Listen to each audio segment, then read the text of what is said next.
मतलब उसमें भी अलग अलग। है ना। तो प्रोस्पेक्टस ऐसा डॉक्यूमेंट है जब एक नॉर्मल कंपनी, ठीक है ना, पब्लिक इशू लेकर के आने की कोशिश करती है। जब एक कंपनी जो है वो क्या लेकर के आने की कोशिश करती है, पब्लिक इशू। ठीक है बच्चे, है ना। तो जब कंपनी पब्लिक इशू लेकर के आने की कोशिश करती है तब वो प्रोस्पेक्टस इशू करती है ना। दो टाइप की कंपनी होती है, public company, private company. Private company क्या कर सकती है, सिर्फ नॉर्मल अपने आसपास के लोगों से, पहचान वाले इंडिविजुअल लेवल पर वो पैसे बटोर सकती है। ठीक है ना। जनरल पब्लिक से पैसे कौन बटोर सकता है?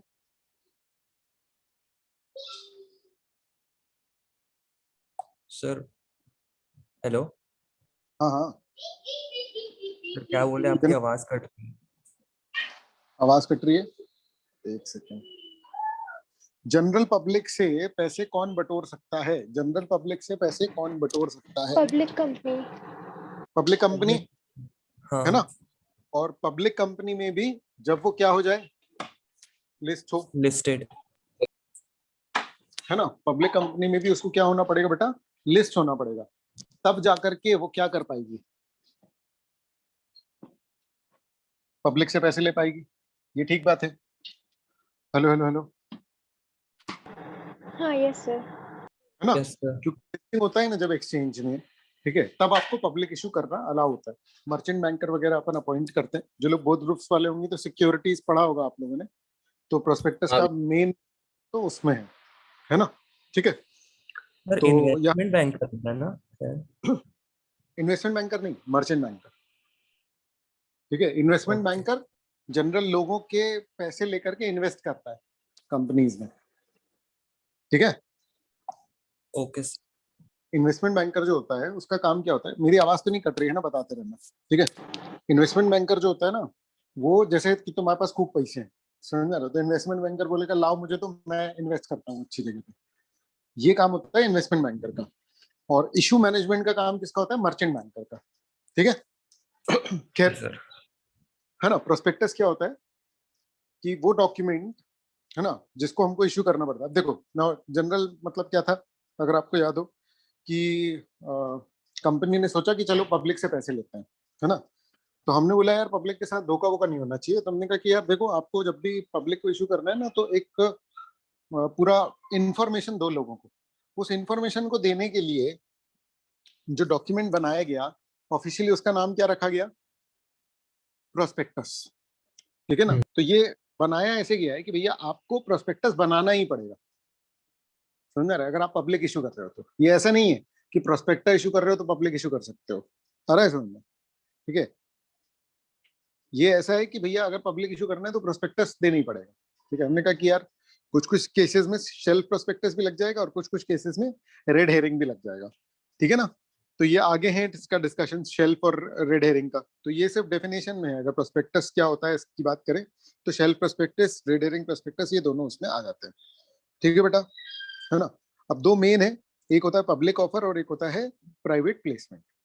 प्राइवेट प्लेसमेंट का मतलब क्या होता है कि भाई इंडिविजुअल जो जैसे मैं हूँ, है ना, मेरे रिलेटिव्स हैं, मेरे फ्रेंड्स हैं, ठीक है ना, तो मैं इंडिविजुअली इससे पूछूं कि भाई मेरी कंपनी में इन्वेस्ट करेगा क्या, समझ रहे, अंकल मेरी कंपनी में इन्वेस्ट करोगे क्या। ये होता है प्राइवेट प्लेसमेंट, जिसमें कि एक एक बंदे को मैं ऑफर कर रहा हूँ, समझ रहा है। और जनरल ऑफर क्या हो गया, पब्लिक ऑफर क्या हो गया, कि मैंने पेपर में ऐड दे दिया, जिसको इन्वेस्ट करना है वो करो, तो वो पब्लिक ऑफर, समझ में रहा है। पेपर में ऐड देना कंपलसरी नहीं है। पॉइंट क्या है कि मैं ऐसा ऑफर कर रहा हूं जिसमें कि मैं बोल रहा हूं कि भैया जिसको इन्वेस्ट करना है वो कर पाए, तो वो क्या कहलाएगा। हेलो हेलो, डिस्कशन लेवल पर रखते हैं ना, है ना। सर हाँ। हम्म। सर एक और बार क्वेश्चन रिपीट करिए ना। क्वेश्चन है कि भाई मतलब जनरल पब्लिक, अरे यार क्या बोल रहा था मैं पूरे में टूट गई। अ, मतलब प्राइवेट प्लेसमेंट का मैं मीनिंग बता रहा था कि इंडिविजुअल व्यक्तियों को ऑफर कर रहा हूँ, है ना। और पब्लिक ऑफर का मैं मतलब बता रहा था कि किसी को भी अगर मान लो कि अगर एक्सेप्ट कर पाएगा वो, तो वो क्या कहलाएगा, पब्लिक ऑफर। पब्लिक ठीक है ऑफर। ना। ठीक है। अच्छा, अब कंपनी के टाइप से ऑफर कैसे रिलेट हो रहा था कि प्राइवेट कंपनी जो है वो पब्लिक ऑफर कर सकती है कि नहीं कर सकती है, बताओ। नहीं कर सकती सर। नहीं कर, है ना। ठीक है। लेकिन पब्लिक कंपनी प्राइवेट प्लेसमेंट कर सकती है कि नहीं कर सकती है? कर सकते। Yes, yes sir. सर। है ना। पब्लिक कंपनी प्राइवेट प्लेसमेंट कर सकती है, लेकिन प्राइवेट कंपनी पब्लिक ऑफर नहीं कर सकती। इसका मतलब कि प्राइवेट प्लेसमेंट सबके लिए खुला है, चाहे प्राइवेट कंपनी हो चाहे पब्लिक कंपनी हो, ठीक है ना, है ना। तो पब्लिक कंपनी जो है वो इशू कर सकते हैं securities by issuing a prospectus by complying with the provisions of, ये एड्रेस है, समझना रहे, पार्ट 1 चैप्टर 3, ये सब क्या है, ये सब एड्रेस है ना बेटा, यस ठीक सर। है। तो बेसिकली इसको अपन क्या बोलेंगे कि ये देखो, issue of securities by public company, है ना। तो इसको अपन कैसे बोलेंगे कि पब्लिक कंपनी जो है उसके पास क्या रास्ते हैं, प्राइवेट प्लेसमेंट, पब्लिक ऑफर, है ना, और राइट इशू, बोनस इशू, ठीक है बच्चे। इसमें स्पेशल क्या है, स्पेशल ये है, यानी जब हम प्राइवेट कंपनी की बात करेंगे तो प्राइवेट कंपनी के पास प्राइवेट प्लेसमेंट भी है ना, राइट इशू बोनस इशू भी है, राइट बोनस इशू, लेकिन क्या नहीं है उसके पास, पब्लिक ऑफर नहीं है, बस इतनी सी बात है, ठीक है, यस सर। है ना, ठीक है। ठीक है। अब प्रोस्पेक्टस में क्या क्या आना चाहिए, अगर प्रोस्पेक्टस में क्या क्या आना चाहिए ये आपको समझना है, तो आपको क्या पता होना चाहिए कि प्रोस्पेक्टस में नॉर्मली क्या क्या आता है। हेलो हेलो हेलो, या प्रोस्पेक्टस का पर्पस क्या है, हेलो हेलो, है ना। अगर आपको प्रोस्पेक्टस का पर्पस पता है तो उसके इंक्लूजन्स भी पता होंगे, हेलो हेलो, है ना। Yes, sir.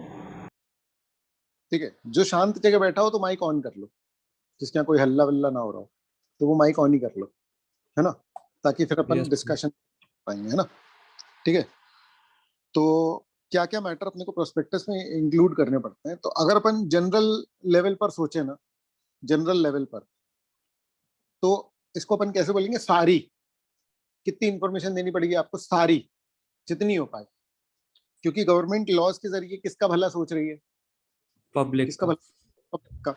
अच्छा, ये जो सेक्शन है, ये सेक्शन जो है, ये सेक्शन बता रहा है कि मैटर्स क्या क्या आने चाहिए, लेकिन प्रोस्पेक्टस को मेनली कौन हैंडल करता है, सिक्योरिटीज, सिक्योरिटीज लॉज जो है ना वो अलग से इसको हैंडल करते हैं। क्या आप लोगों ने पढ़ा है सिक्योरिटीज लॉज,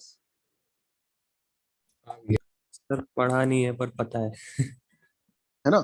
तो सिक्योरिटीज लॉज जो है उसमें मेनली हैंडल होता है, क्योंकि पब्लिक इशू में जित फॉर्मेलिटीज इतनी सारी होती है कि क्या बताएं, इसमें तो बहुत कम है, समझना है, इसमें थोड़ी बहुत बताई हुई है, क्लियर है। तो इसमें बोला कि भैया पब्लिक कंपनी के बिहाफ में होगा, उसमें इंफॉर्मेशन रिपोर्ट रिपोर्ट होनी चाहिए, बेसिकली आपके फाइनेंशियल्स का पूरा पता होना चाहिए। देखो, it is as good as कि भैया एक नॉर्मल बंदा जब कभी बिजनेस में इन्वेस्ट कर रहा है किसी, ठीक है, तो उसको पता होना चाहिए कि भैया तुम्हारे बिजनेस में क्या क्या है। गवर्नमेंट ने बोला कि जो बिजनेस इन्वेस्टमेंट मांग रहा है, जो बिजनेस इन्वेस्टमेंट मांग रहा है, प्रोस्पेक्ट इशू करना मतलब कि बिजनेस इन्वेस्टमेंट मांग रहा है। अगर कोई भी बिजनेस इन्वेस्टमेंट मांग रहा है तो भैया अपनी पूरी इंफॉर्मेशन दो, आप फाइनेंशियल रिपोर्ट से लेकर के पूरा बैकग्राउंड, डायरेक्टर्स के बारे में, कंपनी के बारे में सब बताओ, ठीक है ना बच्चे, है ना, Yes, sir. सर ठीक है। तो एक डिक्लेरेशन उसमें होना चाहिए कि जो बातें हमने बताई सही हो, जिम्मेदारी भी लेनी पड़ेगी, है ना, कि भैया कुछ गड़बड़ बताया तो फिर तुम्हारे ऊपर केसेस भी बनेगा। तो उसके लिए सेक्शन 34, 35, 36 अपन पढ़ेंगे, है ना। अब प्रोस्पेक्टस जो है वो कहाँ कहाँ नहीं लगता, तो ये जो है ना, ये कुछ कुछ आपको याद करने पड़ेंगे, समझ में आ रहा है। बाकी जेनरिक लेवल पर तो लिख ही सकते हो, हेलो बच्चे, हाँ सर। है ना। Yes, sir. तो याद करने में क्या क्या, डेटेड साइंड होना चाहिए, है ना, और इंफॉर्मेशन रिपोर्ट्स होनी चाहिए, क्लियर है, और डिक्लेरेशन होना चाहिए, डिक्लेरेशन होना चाहिए कि कंपनी एक्ट कंप्लाई किया है, डिक्लेरेशन होना चाहिए कि सैकड़ा SCRA कंप्लाई किया है ना, क्योंकि पब्लिक इशू कर रहे हो, ये सारे डिक्लेरेशन होने चाहिए। तो ये जो मैंने हाईलाइट किए ना अभी अलग करके, बस ये मेन बातें हैं, ये कुछ आपको याद होनी चाहिए, ठीक है बच्चे। सर फिर उसके बाद अगर बोलना चाहे मतलब फिर जैसे फाइनेंशियल स्टेटमेंट्स डिक्लेयर करना पड़ेगा, मतलब ये जो ये सब मतलब जितना भी पढ़े हुए हैं वो सब भी इंक्लूड कर देंगे, तो मतलब ऐसा हाँ, कोई हार्ड एंड फास्ट रूल तो नहीं है। देखो, हार्ड एंड फास्ट रूल तो है, लेकिन पॉइंट ये है कि इतनी चीजें इंक्लूड करने बोलिए ना जितनी अपन सोच भी नहीं सकते हैं, समझ रहे हैं। तो आप जितनी हाँ भी चीजें सोचोगे वो बाय डिफॉल्ट होंगी ही प्रोस्पेक्टस में। मतलब अगर आप हाँ एक्चुअल कंटेंट हो तो वो सारी चीजें इंक्लूड हो जाती हैं, तो तुम जितनी भी इंफॉर्मेशन दोगे वो कम ही पड़ने वाली है। समझ में आ रहा है?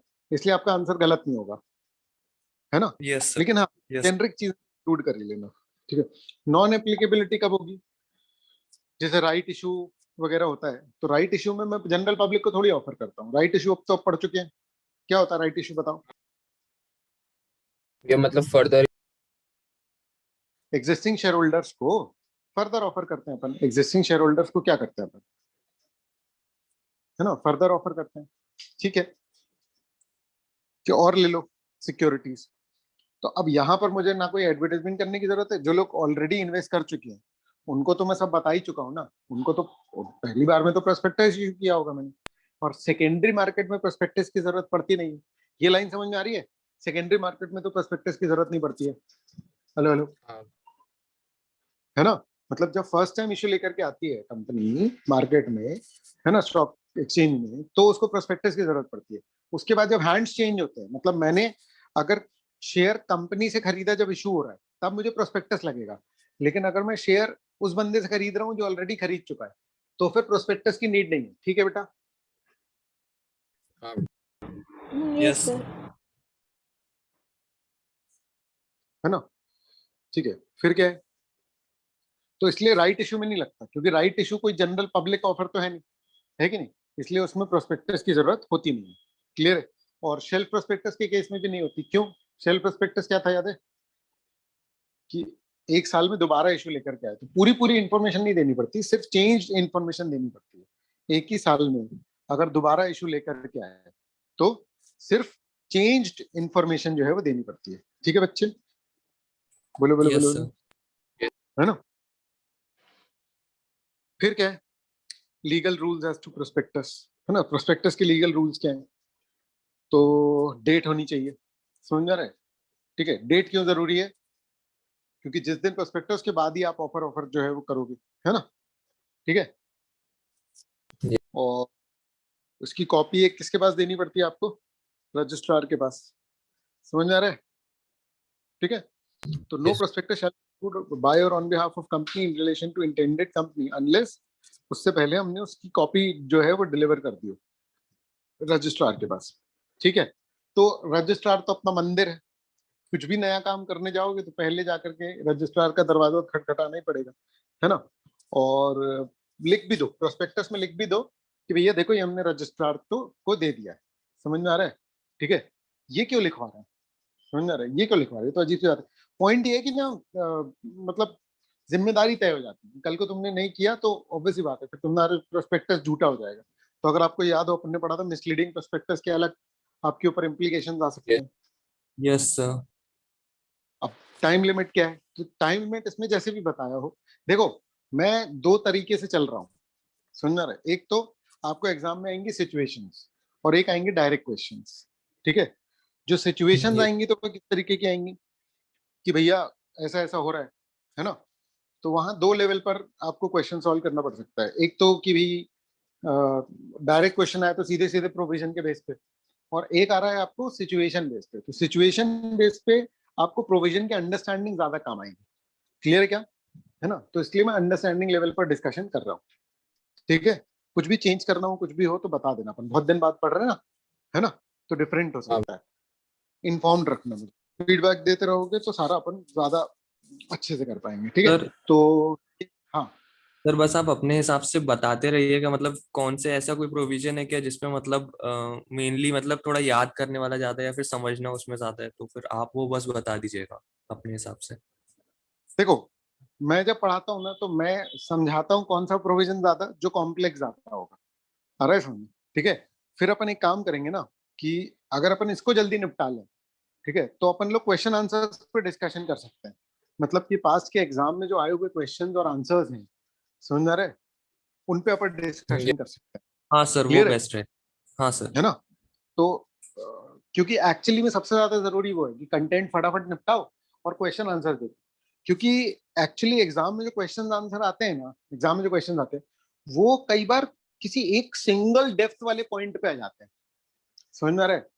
अब ये हमारा जो डिस्कशन है ये काफी फैला हुआ है। समझ रहे हैं कि अपन पहले जनरल अंडरस्टैंडिंग में पढ़ें, फिर उसका एक एक्सेप्शन पढ़ें, फिर एक्सेप्शन का एक्सेप्शन पढ़ें, ठीक है। तो अपन लोग इस लेवल पे पढ़ते हैं, तो अपने पास जब पढ़ते हैं ना तो अपने पास खूब सारा कंटेंट होता है, और एग्जाम में पता चला कि सिर्फ उस एक पॉइंट पे फोकस करते हुए पूरा केस लॉ इन लोगों ने बना डाला। ठीक है ना। तो अब ये होता है ना कि भाई एकदम से वो याद आ जाए, समझ में आ रहा है कि भैया वो एक्सेप्शन का एक्सेप्शन मुझे याद आए तब जा करके मैं काम करूं। ठीक है कि नहीं है ना। Yes sir. हाँ सर, ये जो अभी मॉक टेस्ट हुआ था उसमें भी बहुत डाउट थे कि किस तरह से आंसर लिखना है, तो वो भी डिस्कस कर लेंगे बाद में। ठीक है ना। हाँ सर। है ना। क्वेश्चन आंसर अपन एक काम करेंगे कि पास एग्जाम के तो जितने होते हैं ना वो अपन डिस्कस कर ही लेंगे। ठीक है ना। अमेंडमेंट के चक्कर में कुछ क्वेश्चंस तो रिडंडेंट हो जाएंगे, लेकिन बाकी जो है वो अपन डिस्कस कर लेंगे। ठीक है। मतलब कुछ वेस्ट ही हो जाएंगे क्योंकि कुछ में अमेंडमेंट आ चुका है या वैसा है ना। ठीक है। चलो, यस सर। तो जब भी आप प्रोस्पेक्टा इशू करते हो तो उसके बाद 90 दिन का वेट होता है, फिर आप क्या कर सकते हो, इशू लेकर के आओगे। मतलब 90 दिन का टाइम दो रजिस्ट्रार को पढ़ने के लिए, उसके बाद फिर इशू लेकर के आओ।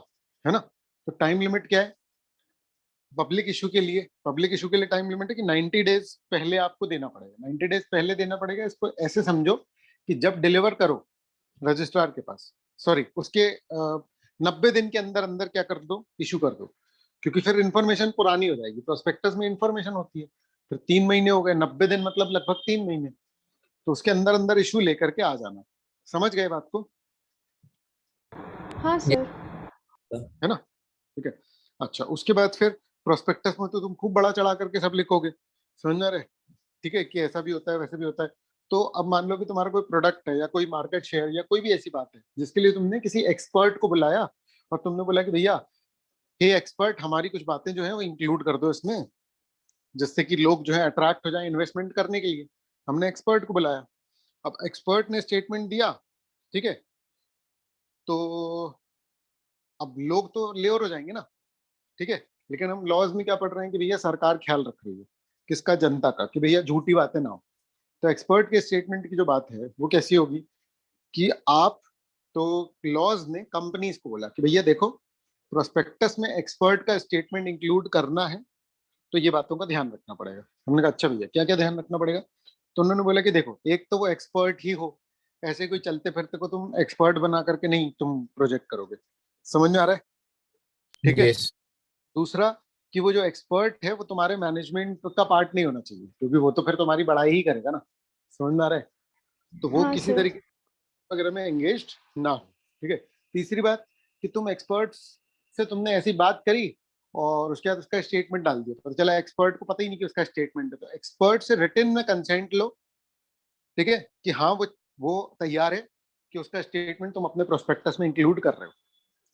आ रहा है समझ में? ठीक है। और यही बात प्रोस्पेक्टस में भी लिखो कि भैया हमने जो है वो एक्सपर्ट से पूछ लिया है और उसने अपनी रिटन कंसेंट दे दी है और विड्रॉ भी नहीं कर रही। ठीक है ना। Yes sir. उसके बाद एक्सपर्ट की डेफिनेशन लिखी, तो वो तो खैर कोई भी हो सकता है, लेकिन C A C S C W A normally ये लोग होते हैं। ठीक है। इंजीनियर वगैरह हो सकते हैं, कोई भी ऐसा वैल्यूएशन एक्सपर्ट हो सकता है जिसकी भी जो भी सर्टिफिकेट इशू कर सकता है। ठीक है बच्चे, है ना। Yes sir. की बात समझ में आ रही है ना। यस अब सर। अपन सेल्फ प्रोस्पेक्टस। ठीक है। तो याद है सेल्फ प्रोस्पेक्टस क्या था? कि कुछ कंपनीज ऐसी होती हैं जिनको कि बहुत बार इशू लेकर के आने पड़ते हैं। वैसे तो इशू जो है ना वो बहुत बड़ा मैटर है, समझ आ रहा है? इशू जो है वो बहुत बड़ा मैटर है, ऐसे चलते फिरते मतलब इशू नहीं होता। समझ में आ रहा है? इशू जो है वो बड़ा मैटर है, समझ में आ रहा है? तो कोई कोई बार बार नहीं कर पाता। कितनी कंपनीज ने लाइफ टाइम एक ही बार इशू किया होगा उन्होंने, समझ में आ रहा है?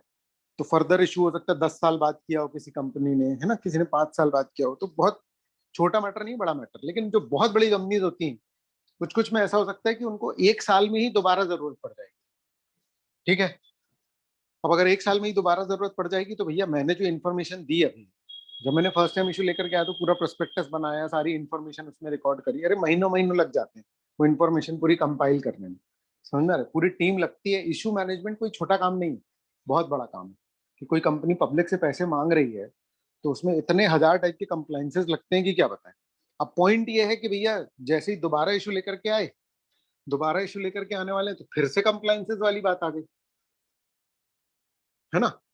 तो कंपनीज एक्ट ने थोड़ा सा रिलैक्सेशन दिया कि 1 साल में अगर दोबारा इशू लेकर के आ रहे हो तो एक काम करो, वो जो अब भी इशू किया था ना प्रोस्पेक्टस पहली बार में, है ना, उसी को क्या कर लो, उसी में कुछ एडिशनल इंफॉर्मेशन नाम की सप्लीमेंट्री लगा लो और उस टोटल को बांध लो आपस में, पुराना प्रोस्पेक्टस नया नया इंफॉर्मेशन, जिसको इंफॉर्मेशन मेमोरेंडम बोलेंगे, है ना, और ये मिला के तुम्हारा प्रोस्पेक्टस हो जाएगा। जो चीज समझ में ना आए तो बेटा प्लीज उसी समय मेरे को वो कर देना, रोक देना, जी। ठीक है? ये आया कि नहीं आया समझ में? आ गया। है ना, ठीक है। फिर एप्लीकेबल तो शेल्फ प्रोस्पेक्टस ऑफिशियली अपन कैसे पढ़ेंगे कि ऐसा prospectus in respect of which securities or class of securities are issued for one or more issues over a certain period 1 साल है ना। तो जब एक से ज्यादा बार इशू 1 साल में आ रहा है, ठीक है बेटा, तब हमको किसकी जरूरत पड़ती है? शेल्फ प्रोस्पेक्टस की। इसको अपन वैसे ऐसे बोलेंगे कि पहली बार में जब प्रोस्पेक्टस इशू किया तो उसको शेल्फ में रख दिया और दोबारा में उसे को यूज कर लिया। ठीक बच्चे? हाँ यस। सर। है ना। फिर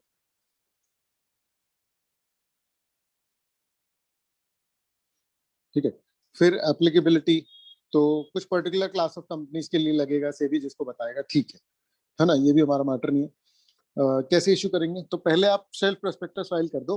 बेसिकली सेल्फ प्रोस्पेक्टस कुछ नहीं है, वही जो मेन प्रोस्पेक्टस है ना, उसी का नाम अपन ने सेल्फ प्रोस्पेक्टस रख दिया, क्योंकि हमको है कि भैया हम दोबारा भी इशू लेकर के आएंगे, ठीक है ना। फर्स्ट ऑफर के समय अपन ने जो प्रोस्पेक्टस फाइल कर दिया उसी को अपन क्या बोलने लग गए? सेल्फ प्रोस्पेक्टस, ठीक है।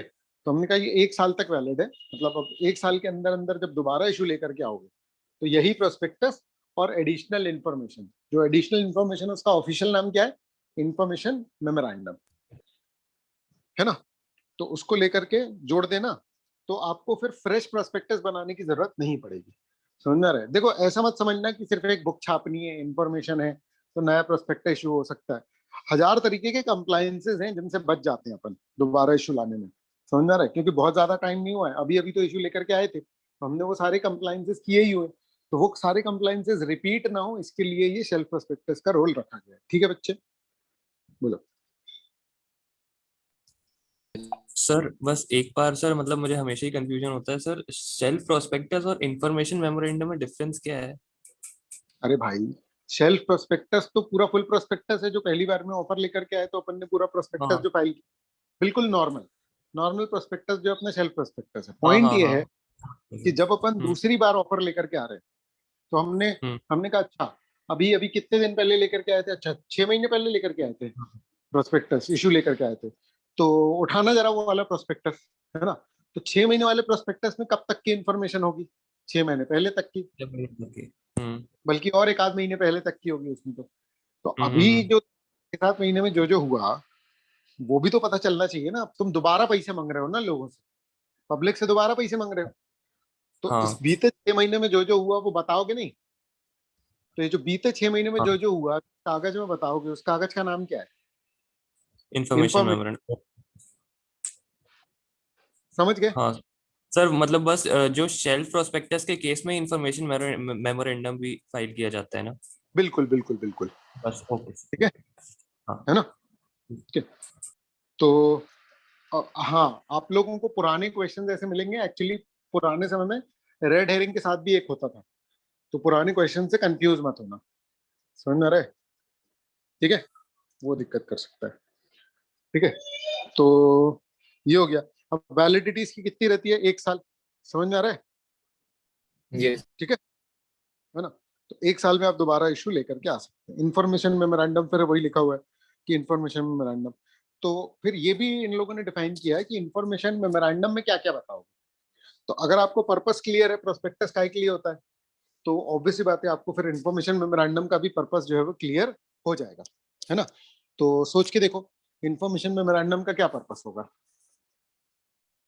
कि भैया एडिशनली कुछ कुछ गिरवी रख दिया है, एडिशनली फाइनेंशियल्स में क्या क्या क्या चेंजेस आए हैं, वो सारी बातें मैं कहाँ इंक्लूड करूंगा?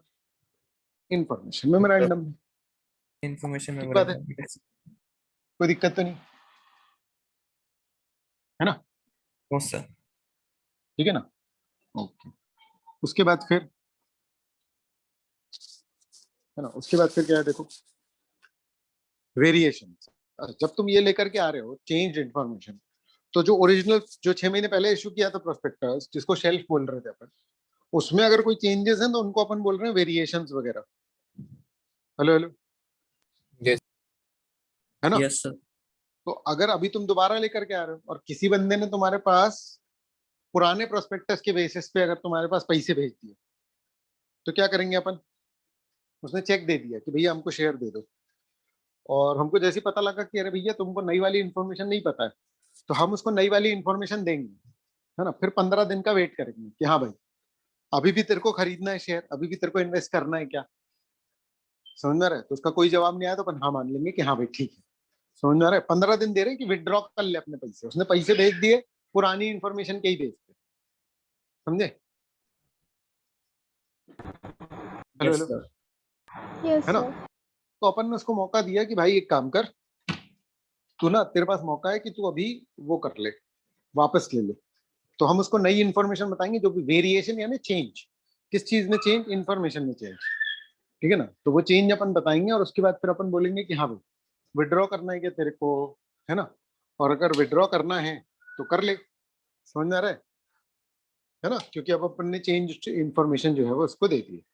बोलो ठीक हाँ सर। है ना? ठीक है। अब क्या है कि किसी भी छोटी बात पे जो पूरा केस लॉ बन सकता है, तो ये वो बात हो सकती है। आ रहा है समझ में? है ना? ठीक है। Yes sir. है ना? जैसे कि क्या बोल रहा है वो, उसमें क्या केस बना देगा? वो बोलेगा कि भैया इनने सेल्फ प्रोस्पेक्ट इशू किया, फिर एक बंदा था उसने पुराने के बेस पे क्या कर दिया, पैसे भेज दिए कंपनी अलॉटमेंट कर को, दिया। हाँ है सर। ना? फिर कंपनी ने अलॉटमेंट कर दिया। अब वो क्या करेगा, या तो फिर वो बोलेगा कि कंपनी ने कुछ गलत कर दिया, लेकिन वो बताएगा नहीं कि वो गलत है। समझ में आ रहा है? वो बोलेगा कंपनी ने अलॉट कर दिया, वो आपको ऐसे दिखाएगा कि जैसे कि भाई नॉर्मल बात तो है कि कर दिया, कोई दिक्कत नहीं है ना? तो अब एक शेयर होल्डर ने आपत्ति दर्ज की, एक शेयर होल्डर ने ऑब्जेक्शन रेज किया कि अरे यार ये आपने गलत कर दिया, मामला कोर्ट में पहुंचा। अब क्वेश्चन यहाँ पर वो एंड करते थे कि अब आप बताओ कौन सही कौन गलत। समझ में आ रहा है ना? yes, yes sir. ठीक है। तो बस फिर आपको बताना है ना? सर लीगल प्रोविजन तो लिख देंगे, लेकिन जैसे अगर उसका मतलब डिसीजन पूछेंगे तो फिर तो मतलब दोनों केसेस हो सकते हैं ना। अगर मतलब फिर अगर उसने मतलब कंपनी जानबूझ के करी होगी तो फिर उनको 15% रिटर्न के साथ वापस करना पड़ेगा, और अगर नहीं होगी तो फिर अलॉटमेंट सक्सेसफुल मानेंगे। हाँ, एक्चुअली तो क्वेश्चन में पेनल्टीज के क्या बारे में करना पूछ पड़ेगा? सकता है, और या तो फिर वो पूछ सकता है कि भैया क्या वो होगा, है ना? तो इसको अपन मिसलीडिंग प्रोस्पेक्टस या वो सारा कुछ मान लेंगे, है ना? ठीक है। तो वही रिफंड करना पड़ेगा 15 के अंदर अंदर हमारा कुछ। सिंथेटिक फोर भी अट्रैक्ट हो सकता है यार, है ना? ठीक है। Hello hello, yes. Yes sir. है ना? ठीक है। चलो, तो शेल्फ प्रोस्पेक्टस में अपन इंफॉर्मेशन मेमोरेंडम बांध देंगे, तो उसको अपन क्या बोलेंगे, प्रोस्पेक्टस। ठीक है, ठीक है, ठीक है हाँ यस सर। सर। है ना? तो ये सारे क्वेश्चन हैं, अपन क्वेश्चन आंसर सेपरेटली डिस्कस कर लेंगे। फिर आपका रेड हेरिंग प्रोस्पेक्टस। तो रेड हेरिंग प्रोस्पेक्टस क्या होता है? तो ये नया टाइप का सिस्टम है जिसमें कि अपन क्या कर रहे हैं कि शेयर का प्राइस अभी डिसाइड नहीं कर रहे हैं, है ना? अपन लोग क्या कर रहे हैं कि फ्लोट कर दे रहे हैं प्रोस्पेक्टस, जिसमें कि अपन क्वांटिटी और पर शेयर अमाउंट नहीं बता रहे। हम लोग सिर्फ ये बोल रहे हैं कि भाई हम 1 करोड़ रेस करना है, हमको 10 करोड़ रेस करना है, जो भी अमाउंट तुमको रेस करना है वो बता दे रहे हो, लेकिन पर शेयर कितनी प्राइस है वो नहीं बता रहे, रेंज बता रहे हो। समझ में आ रहा है? यस यानी सर। शेयर फिक्स्ड ना करके अपन ने एक रेंज दे दी कि लोग अप्लाई करें, है ना? तो कंपनी चाहेगी कि भाई ज्यादा से ज्यादा प्राइस कर लें या जो भी है ना? कि जो ज्यादा से ज्यादा प्राइस पे लेने तैयार होगा। ठीक है। तो अब लोग क्या करेंगे, लोग भेजेंगे, ठीक है ना? लोग उसके बेसिस पे अपनी एप्लीकेशंस वगैरह जो है वो भेजेंगे। तो लोग अपनी एप्लीकेशन के साथ साथ भेजेंगे कि कितनी प्राइस वो लोग बोल रहे हैं। ठीक है। और कुछ लोग ऐसे होंगे जो बोलेंगे अरे यार हम तो फंस जाएंगे, मतलब हमारी प्राइस अगर इतनी, तो वो लोग क्या बोलेंगे, भाई जितनी प्राइस हो। हेलो हेलो, जितनी प्राइस यस तुम्हारी सर। हम उस पर लेने तैयार है। हम्म। ठीक है ना? यस। तो रेड हेरिंग प्रोस्पेक्टस जो है, ठीक है, वो किस तरीके का हुआ तुम्हारा कि जो मेन प्रोस्पेक्टस है इसमें सिर्फ प्राइस और क्वांटिटी की जानकारी नहीं है, सिर्फ इसमें प्राइस और क्वांटिटी की जानकारी नहीं है पर शेयर। ठीक है बेटा? Yes sir.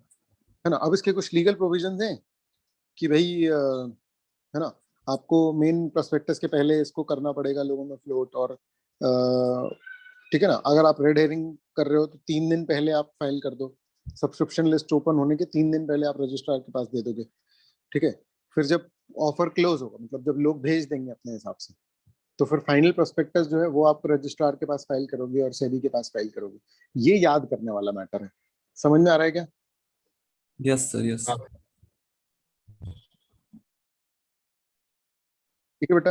लीगल प्रोस्पेक्टस में क्या लिखा होगा? टोटल कैपिटल रेज्ड, कितना पैसा रेज कर रहे हो, डेट से कर रहे हो, शेयर से कर रहे हो, है ना, क्लोजिंग प्राइस क्या डिसाइड है ना? ठीक है? अच्छा, जब आप सिक्योरिटीज में पढ़ोगे तो ये रेंज का भी लिमिट है कि 20% से ज्यादा नहीं हो सकती अपर और लोअर लिमिट के बीच की दूरी, या जो भी सारी चीजें। ठीक है बेटा? है ना? और रेड हेरिंग प्रोस्पेक्टस कोई ऑब्लिगेशन होती है जो प्रोस्पेक्टस में होती है, मतलब कि प्रोस्पेक्टस में भी आप गलत चीजें नहीं लिख सकते हैं। वो सॉरी, रेड हेरिंग प्रोस्पेक्टस में भी कुछ भी गलत हुआ तो आपके ऊपर वैसे ही केस होंगे जैसे कि नॉर्मल प्रोस्पेक्टस के केस में होते हैं 447। ठीक है ना? फिर गोल्डन रूल क्या है फॉर फ्रेमिंग प्रोस्पेक्टस? तो कुछ भी मिसलीडिंग नहीं होने चाहिए। ये गोल्डन रूल जो है ना, ये किस हिसाब से बना हुआ है? ये उस हिसाब से बना हुआ है कि भाई ओवरऑल पर्पस क्या था प्रोस्पेक्टस इशू करवाने का, है ना? सरकार ने जो लॉ मेकर्स ने जो प्रोविजन बनाया है उसका मेन पर्पस क्या था? उसका मेन पर्पस है कि लोगों को सारी इंफॉर्मेशन हो। समझ रहे? तो अब पता चला कि आप लीगली तो फॉलो कर रहे हो, लीगली आप बोल रहे हो कि देखो हमने प्रोस्पेक्टस बना लिया, लेकिन उसमें कुछ तो भी आपने ऐसा इंफॉर्मेशन दी जिससे कि लोगों को समझ नहीं आया, यानी कंपनी के साथ कुछ गड़बड़ है। समझे मेरी बात को? कुछ तो भी गड़बड़ है कंपनी के साथ। अब कंपनी को लॉज ने बोला कि सारी इंफॉर्मेशन दो। अब कंपनी उस इंफॉर्मेशन को ऐसे प्रेजेंट कर सकती है जिसमें लोगों को क्या लगे कि समझ में ही ना आए वो गड़बड़। हाँ। समझ रहे? तो लॉज ऐसा बोलते हैं कि भैया देखो, हम तो प्रोस्पेक्टस को लीगली नहीं पढ़ेंगे, हम तो उसको मीनिंग वाइज पढ़ेंगे। तो अगर आपने हाफ ट्रूथ्स लिखे, अगर आपने ऐसी कोई चीज लिखी जिससे कि लोग मिसलीड हो जाएं, तो हम तो मानेंगे कि भैया प्रोस्पेक्टस झूठा है। तो आप ना झूठ बोलोगे उसमें, ना कोई बात छुपाओगे। समझ में आ रहा है? ठीक है? Hello hello. Yes sir. है ना? अब कंपनी बोल रही है अरे यार एक कॉमा वॉमा भी गड़बड़ हो गया, बात को थोड़ा सा दूसरे तरीके से कहा। तो लॉ कैसा बना हुआ है इस पर्टिकुलर सिचुएशन में कि समझ लो ऐसे कि भैया एक तरफ सारी कंपनीज खड़ी हुई हैं, एक तरफ लॉ मेकर खड़े हैं, तो लॉ मेकर बोल रहे हैं कि भैया देखो तुम भी जानते हो सही क्या है, हम भी जानते हैं सही क्या है, तो बस सही कर लेना। तो ये केस टू केस बेसिस पे डिसाइड होगा कि क्या सही है क्या गलत है। समझ में आ रहा है? जो भी इंफॉर्मेशन है उसको एनालाइज करेंगे। मीटिंग ओवर होने वाली है तो रिज्वाइन करेंगे। Hello. Yes sir. Yes sir. तो कंपनी की पूरी पिक्चर प्रेजेंट होनी चाहिए। ये आता है तो ये पूरा एक साथ आता है कि explain the golden rule of framing the prospectus. तो इसमें कुछ वर्ड्स आपको पता होना चाहिए, कंपनी की होल पिक्चर आया